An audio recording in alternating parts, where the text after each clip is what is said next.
Robert Kiyosaki is our guest. Robert, for the average person who can't buy oil well operations or drilling operations, the average person who can't buy big apartment houses, and most people actually know in Austin who've done well over time, that's exactly what they do. What does the average person start doing to get in the right quadrant? That's a great question. My whole shtick is, why don't we have financial education in our schools? You see, that's where it starts, and that's where the brainwashing begins. You talk about InfoWars. When I was in public school, that's all they taught me was how great 401ks. I'm sorry, you said that's where the InfoWars starts. No, it's like, the NEA, the National Education Association, Forbes calls them the National Extortion Association. And they really are agents of the ultra-rich to prevent people from knowing how the tax and debt systems work. So all I did was, having a rich dad who didn't go to school, it's my best friend's father, he kind of helped me crack the code. And I began to understand why there's no financial education in our schools. Why do they try and control the media all the time? And I got to be very suspicious. And I'm not against our troops, but I went to Vietnam twice, and I realized I was being lied to. And so that's when I kind of woke up and said, okay, I'm going to listen to my rich dad. I'm going to find out what's really going on. So that's all I do. When I write Rich Dad, Poor Dad, I say your house is not an asset. I got hate mail from my friends who are realtors. I didn't say don't buy a house. It says it's not an asset. And in 2002, I wrote Rich Dad's Prophecy. And it was about the biggest stock market crash in history that's still coming, and it's about the 401k. And at that time, the Wall Street Journal, Smart Money, and Money Magazine just hung me up the flagpole, and it was the second crucifixion. It was like, jeez. I remember. Yeah, I get crucified by those guys. And then today, our school system still bring in the bankers and tell you to save money, and they still bring in the financial planners and tell you to put your money in a 401k for the long term.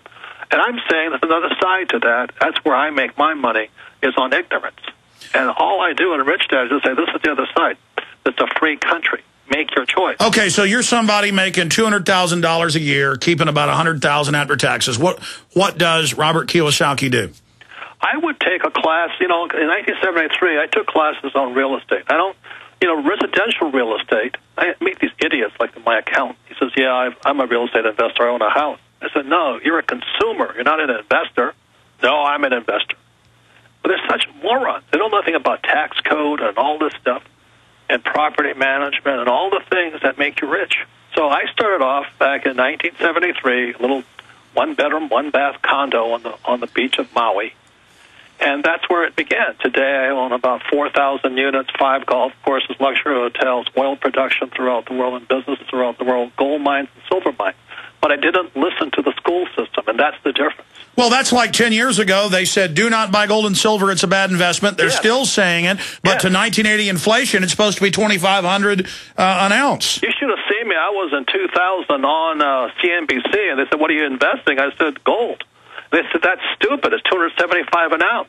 I said, that's smart. But they don't want gold to go up, as you know, because it means the fiat currency of the world is going to come apart. And when it does, gold's going to the moon. And right now, if you don't have much money, I've been saying this for years because I'm actually a silver buff.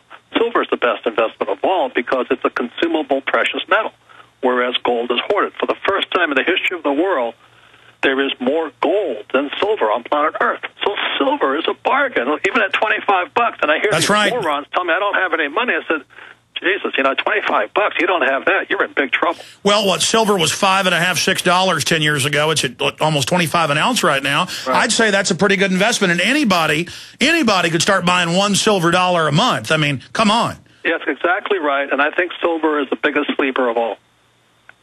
I've been saying this for years.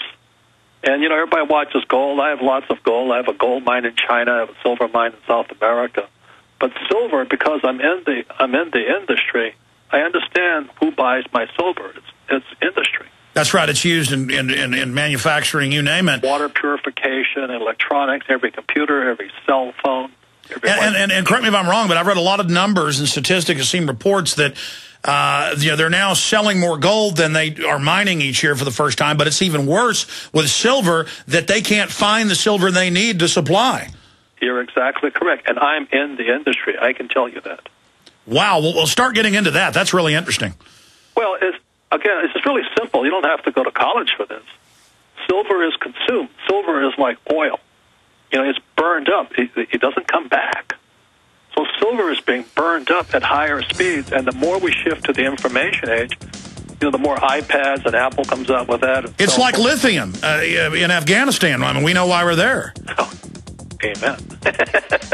Yeah, lithium mines. I'm sure Robert Kiyosaki will probably be in that. We're going to come back. Long segment coming up. Sorry about that break. We got to go to it. Let's get into why they told us don't buy gold and silver. I mean, they knew. The rich were in there buying it. They wanted it for themselves. We'll be right back.